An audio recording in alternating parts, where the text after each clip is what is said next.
கோவை தனிஷ் நகைக்கடையில் 100% தங்க பரிமாற்றம் புதிய திட்டம் அறிமுகம். கோவை மேட்டுப்பாளையம் வெள்ளக்கிணறு பகுதியில் இயங்கி வரும் தனிஷ் நகைக்கடையில் அந்நிறுவன மண்டல வணிக மேலாளர் சந்திரசேகர், வட்டார வணிக மேலாளர் வினீத், அசோகன், முத்துச்சாமி, பிரான்சிஸ் நிர்வாக இயக்குநர் ஆகியோர் 100% தங்க பரிமாற்றம் புதிய திட்டத்தை அறிமுகம் செய்து வைத்தனர். புதிய திட்டம் குறித்து அவர் கூறுகையில், தனிஷ் நகைக்கடை தற்போது வாடிக்கையாளர்களுக்கான 100% தங்க பரிமாற்றம் என்ற புதிய திட்டத்தை அறிமுகப்படுத்தியுள்ளோம். அதன்படி வாடிக்கையாளர்களின் பழைய தங்கத்திற்கு அதிகபட்ச மதிப்பை வழங்கிட திட்டமிட்டு கடந்த ஒரு வார காலமாக இந்த திட்டத்தை செயல்படுத்தி வருகின்றனர். கோல்டு எக்ஸ்சேஞ்ச் பாலிசி என்ற திட்டத்தின் மூலம் வாடிக்கையாளர்கள் தங்களுடைய பழைய நகைகளுக்கு கழிவே இல்லாமல் அதற்கு பதிலாக புதிய வடிவமைப்புகளை கொண்டு புதிய தங்க ஆபரணங்களாக தரமுயர்த்திக் கொள்ளும் ஒரு அரிய வாய்ப்பை பயன்படுத்திக் கொள்ளலாம். இந்த திட்டத்தின் மூலம் வாடிக்கையாளர்கள் தங்கள் தங்கத்திற்கான அதிகபட்ச மதிப்பை பெறுவதை உறுதிப்படுத்துகிறது. இந்தியாவில் உள்ள எந்த நகைக்கடையிலிருந்தும் வாங்கிய 20 கேரட் மற்றும் அதற்கு மேற்பட்ட பழைய தங்க நகைகளாக இருந்தாலும் அவற்றை தனிஷ்கில் அளித்து புதிய ஆபரணங்களாக மாற்றிக்கொள்ளலாம். இந்த தங்க பரிமாற்றம் திட்டத்தின் கீழ் தனிஷ்கின் சிறப்பான தங்க நகைகளுக்கான glass kundan, kundan polki, open polki, BJWS வண்ணக்கற்கள் மற்றும் இன்னும் பல பிரிவுகளான நகைகளையும் தனிஷ் தங்க பரிமாற்றம் திட்டம் மூலம் வாங்க முடியும் என்று தெரிவித்துள்ளனர். இந்த திட்டம் வரும் ஜூன் 15ஆம் தேதி வரை செயல்பாட்டில் இருக்கும் என்று கூறினார்கள்.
இப்போ தனிஷ்கில் இப்போதைக்கு வந்து ஒரு புதிய எக்ஸ்சேஞ்ச் ஸ்கீம் வந்து இன்ட்ரடியூஸ் பண்ணுறோம். ஸோ இந்த ஸ்கீம் வந்து 20ஆம் தேதியிலிருந்து ரன் ஆகிட்டு இருக்கு. ஸோ கஸ்டமர் அவங்களோட பழைய தங்க நகைகள் வீட்டில் இருந்துச்சுன்னா அதை வந்து இங்கே எடுத்துகிட்டு வந்து நம்மளோட தனிஷ்க் ஜுவல்லரியாக வந்து எக்ஸ்சேஞ்ச் பண்ணிக்கலாம். ஸோ ஹால்மார்க் ஜுவல்லரியாக வந்து எக்ஸ்சேஞ்ச் பண்ணிக்கலாம். ஸோ அப்படி எக்ஸ்சேஞ்ச் பண்ணுற ஒவ்வொரு கஸ்டமருக்கு வந்து பார்த்திங்கன்னா அதிகபட்ச மதிப்பு வந்து நம்ம வந்து கொடுக்குறோம். ஸோ அதில் வந்து ஒரு கஸ்டமர் வந்து பிளெயின் ஜுவல்லரி வாங்குறாரு, டைமண்ட் ஜுவல்லரி வாங்குறாருன்னா ஸோ ஒரு நல்ல டிஸ்கவுண்ட்டில் வெட்டிங் பண்ட்லிங் ஆஃபர்னு சொல்லக்கூடிய டிஸ்கவுண்ட்டும் நம்மகிட்ட வந்து இருக்குது. ஸோ அது வந்து பிளெயின் ஜுவல்லரிக்கு 20% மேக்கிங் சார்ஜில் நம்ம வந்து ஆஃபர் பண்ணுறோம். டைமண்ட் ஜுவல்லரியாக இருந்தால் மொத்த வேல்யூலேயே 20% வரைக்கும் ஆஃபர் பண்ணுறோம். ஸோ அந்த கஸ்டமர் அவங்களோட ஓல்டு கோல்டை வந்து கொடுக்குறப்போ மேக்ஸிமம் வேல்யூ கிடைக்கிறதோட மட்டும் இல்லாமல் ஸோ அவங்க வந்து இது மாதிரி அடிஷ்னல் பண்டில் ஆஃபரும் அவங்களுக்கு வந்து அவைலபிளாக இருக்குது. ஸோ இந்த அப்கமிங் வெட்டிங் சீசன் வந்து டெஃபினட்டாக கஸ்டமர்ஸ் வந்து நம்மக்கிட்ட தனிஷ்க் ஜுவல்லரியில் வந்து எக்ஸ்சேஞ்ச் பண்ணிக்கலாம். ஸோ அந்த நியூ ஜுவல்லரியை கன்வெர்ட் பண்ணுறப்போ நமக்கு வந்து பார்த்திங்கன்னா நம்மக்கிட்ட நிறைய நியூ கலெக்ஷன்ஸ் இருக்குது. ஸோ கிளாம் டேஸ்ன்ற ஒரு கலெக்ஷன் ரீசெண்டாக அக்ஷய திருதிக்கு இன்ட்ரடியூஸ் பண்ணோம். ஸோ அது நல்ல ரெஸ்பான்ஸ் இருக்குது கஸ்டமர்கிட்ட. ஸோ அந்த கலெக்ஷனாகவே கஸ்டமர் வந்து அதை வந்து கன்வெர்ட் பண்ணிக்கலாம். ஸோ இது போக கஸ்டமருக்கு வந்து எக்ஸ்சேஞ்ச் பண்ணுறது மூலமாக வந்து பார்த்திங்கன்னா அவங்களோட பழைய ஜுவல்லரி வந்து அவங்களோட அதிக இழப்பு இல்லாமல் வந்து பார்த்திங்கன்னா இன்றைய முழு மதிப்புக்கே அவங்களுக்கு வந்து கிடைக்கிறதுனால அவங்களுக்கு தேவையான புது டிசைனும் கிடைச்சிரும். ஆஸ் வெல் அஸ் ஹால்மார்க் ஜுவல்லரியாக வந்து கிடைக்கிறதுனால இன் ஃபியூச்சர் அவங்களுக்கு வந்து அந்த ஜுவல்லரி வந்து எங்கே வேணாலும் போய் எக்ஸ்சேஞ்ச் பண்ணாலும் வந்து 100% வேல்யூ கிடைக்கிற மாதிரி ஒரு ஆப்பர்ச்சுனிட்டி அவங்களுக்கு வந்து இருக்குது.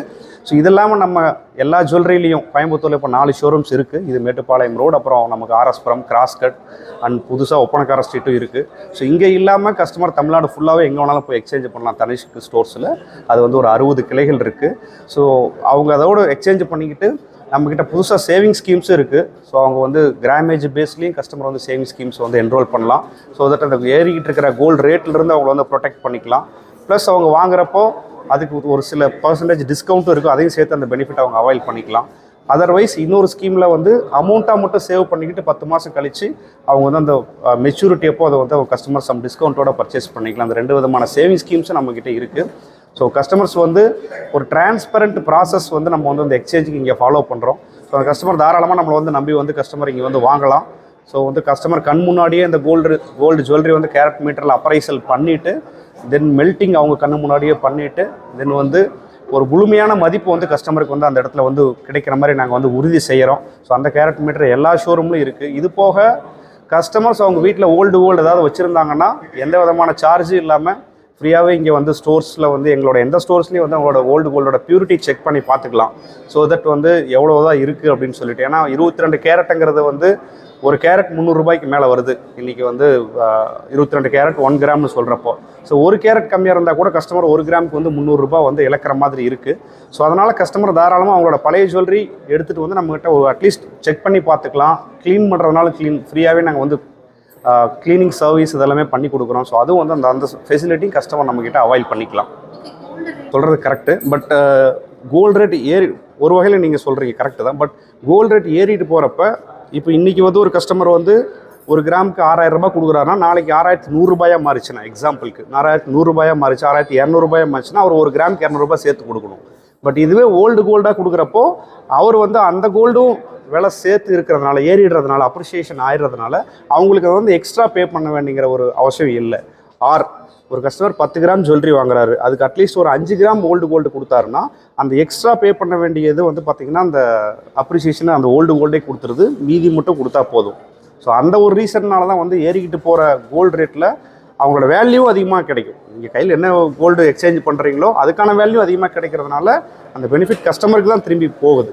ஸோ அதனால் நான் வந்து கோல்டு ரேட் ஏறுறப்போ எக்ஸ்சேஞ்ச் நல்லா தான் இருக்குது நம்மக்கிட்ட இருக்குது சார். 100% நம்மகிட்ட வாங்குற எல்லா ப்ராடக்ட்டும் ஹால்மார்க் ஐட்டம் தான். அதுவும் இன்றைக்கி ரேட்டுக்கு எடுத்துப்போம் சார். ஹால்மார்க்கிங்கிறத நம்ம வந்து 22 கேரட்டுக்கு இருக்குது, 18 கேரட் ஆர் 19 கேரட் எந்த கேரட்டாக இருந்தாலும் அதுக்கு ஹால்மார்க்கிங் பண்ணி கொடுக்குறாங்க. 18 கேரட்டுக்கும் ஹால்மார்க்கிங் இருக்குது. ஸோ அதுவும் வந்து இன்றைக்கி ரேட்டுக்கு அப்படியே எடுத்துக்கிறோம். ஸோ அதில் வந்து எந்த விதமான கழிவு இது மாதிரிலாம் எதுவும் இல்லை. ஜிஎஸ்டிங்கிறது எல்லா இதுலையும் இருக்குது சார். இப்போ ஜுவல்லரி எந்த ஜுவல்லரினாலும் ஒரு 3%ங்கிறது ஜிஎஸ்டி இருக்குது.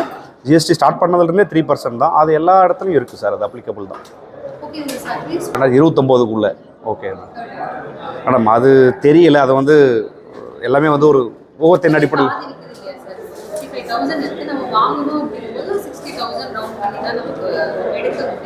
அப்படி இருக்கும்போது 1 lakh பக்கம் போகுது அப்படிங்கும்போது போகுமான்னு கேட்குறீங்களா? இல்லை போகுமான்னு தான் கேட்குறேன். மேடம், அது வந்து ஓகே, எங்களாலேயும் அது எங்கள் சரியாக சொல்ல முடியாது. எல்லாமே டிமாண்டை பொறுத்து தான் அது வந்து கோல்டு விலை ஏறுது.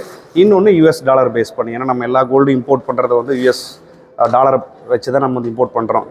ஸோ ஒருவேளை யூஎஸ் டாலர் அப்ரிஷியேட் ஆகி மற்ற கரன்சிஸ் குறைஞ்சதுன்னா, வேல்யூ குறைஞ்சதுன்னா அதுவும் கோல்டு ரேட் ஏறதுக்கான காரணம் இருக்குது.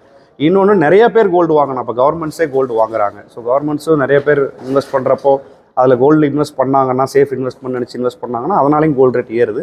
பட் எக்ஸாக்டாக நமக்கு சொல்ல முடியாது. பட் ஷுவர் லாங் ரனில் நல்ல பெனிஃபிட்டாக தான் இருக்குது, கோல்டு ரேட் ஏறும். ஸோ அப்படின்றது தான் எங்களோட ஜட்ஜ்மெண்ட்டு. ஏன்னா போன அக்ஷய திருதியை பார்த்தீங்கன்னா கிட்டத்தட்ட 5600 ரூபாய்க்கு தான் இருந்தது. பட் இப்போ 6600 ரூபாய்க்கு மேலே 1 இயர்லேயே உங்களுக்கு பார்த்தீங்கன்னா அந்த ஒரு 1000 ரூபாய் டிஃப்ரென்ஸுங்கிறது ஏறிடுச்சு. இதுக்கு முன்னாடியும் அப்படி தான் ஏறி இருக்குது. ஸோ இந்த கோல்டு ரேட்டுங்கிறது ஹைலி வாலட்டைலாக இருக்குது. பின் அந்த ஏற்ற இறக்கங்கிறது ரொம்ப ஹையாக இருக்குது. எங்களால் எக்ஸாக்டாக ப்ரெடிக்ட் பண்ண முடியாது. பட் ஏன் நீங்கள் சொல்கிற மாதிரி லாங் ரனில் அதுக்கான பாசிபிலிட்டி இருக்குது. ஸோ அது கோல்டு மேல இருக்கிற ஒரு மோகம் வந்து மக்கள் மத்தியில் குறையவே இல்லை. நம்ம இப்படி அடுத்தடுத்த ஆஃபர்ஸ்னால அவங்கள நம்ம வெளியே போக விடாம கோல்டு மேல இன்னும் அதிகப்படியான ஒரு ஈர்ப்பை. மேடம், இதில் இப்போ நம்ம வந்து நீங்கள் கஸ்டமர் வந்து ஒரு ஜுவல்லரி பிடிச்சிருக்கு, இன்வெஸ்ட்மெண்ட்டு, இன்னொன்று கிஃப்டிங். ஒன்று அவங்களோட ஃபேமிலியில் இருக்கிறவங்களுக்கு இன்வெஸ்ட்மெண்ட்டு, இன்னொன்று அவங்களுக்கு தேவையான ஃபேமிலியில் அவங்களோட வெட்டிங் ஆர் சம் ஏதாவது நல்ல அக்கேஷன் நடந்ததுன்னா கிஃப்ட்டும் பண்ணுறாங்க. இது ரெண்டுக்கும் கோல்டு வந்து ஒரு ப்ரைமரி ப்ராடக்டாக அவங்க அதை வந்து பார்க்குறாங்க. ஸோ அப்படி பார்க்குறப்போ அந்த ஜுவல்லரி வாங்க வர்றப்போ ஒருவேளை மோட் ஆஃப் பேமெண்ட் என்ன பண்ணணும், ஒன்றா கேஷ் கொடுக்கணும் அந்த ஜுவல்லரி வாங்குறதுக்கு, இல்லைனா வந்து கிரெடிட் கார்டு, அதுவும் வந்து கேஷ் தான். மேபி அப்புறமா பே பண்ண போகிறாங்க. பட் அதர்வைஸ் அது ஒன் கைண்ட் ஆஃப் கேஷ் தான். ஆர் கோல்டு கொடுக்கணும். ஸோ இது இந்த ஜுவல்லரியில் மட்டும்தான் இந்த ஒரு ஆப்ஷன் இருக்குது. ஸோ என்ன தான் மற்ற இண்டஸ்ட்ரியில் எக்ஸ்சேஞ்ச் ஆஃபர் இருந்தால் கூட பட் அந்தளவுக்கு பழைய ப்ராடக்டோட வேல்யூ வந்து கிடைக்காது. இப்போ ஒரு கார் எக்ஸ்சேஞ்ச் பண்ணுறாங்க, எனி ப்ராடக்ட், இப்போ எனி ப்ராடக்ட் எதாக இருந்தாலும் எலக்ட்ரானிக்ஸ் ஆர் எது வாங்கினாலுமே அதே வேல்யூ திரும்ப அவங்களுக்கு கிடைக்காது. பட் சம் வேல்யூ டெஃபினட்டாக கிடைக்கும். பட் இந்த கோல்டு மட்டும்தான் அந்த அப்ரிஷியேட்டட் வேல்யூ வந்து கஸ்டமருக்கு கிடைக்குது.